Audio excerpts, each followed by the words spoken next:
China টাউনের golden জয়ে ঠাকুরদ্বার দেখার পর এরকম প্রচণ্ড ভিড়, তার মধ্যে জায়গা করে এখন আমরা সবাই বসেছি। এবং সেই প্রন চিপস দিয়েছে এখানের বিখ্যাত, তারপরে এক এক স্টার্টার আসবে, অপেক্ষা করছে স্টার্টারের জন্য।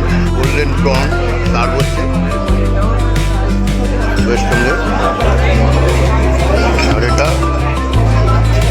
চিকেন ওয়ান্টন, তার সাথে গোল্ডেন প্রন স্পেশাল আইটেম,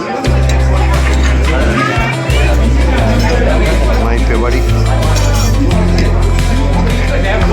তার সঙ্গে রাইসটা এখন ফ্রাইড রাইস সার্ভ করছে। আর এদিকে চাউমিন, প্রথমে চাউমিন, আমরা প্রথমে চাউমিন খাবো, তারপরে ফ্রাইড রাইস। আর ও চাউমিন খাবে না, ফ্রাইড রাইস শুরু করছি। তো ফিশ মাঞ্চুরিয়ান আছে, ফিশ মাঞ্চুরিয়ান আর চিকেনটা যদি কী আইটেমটা, সিঙ্গাপুর চিকেন এই আমাদের আর টেস্ট লাইন প্রোডাক্ট দুটো হবে।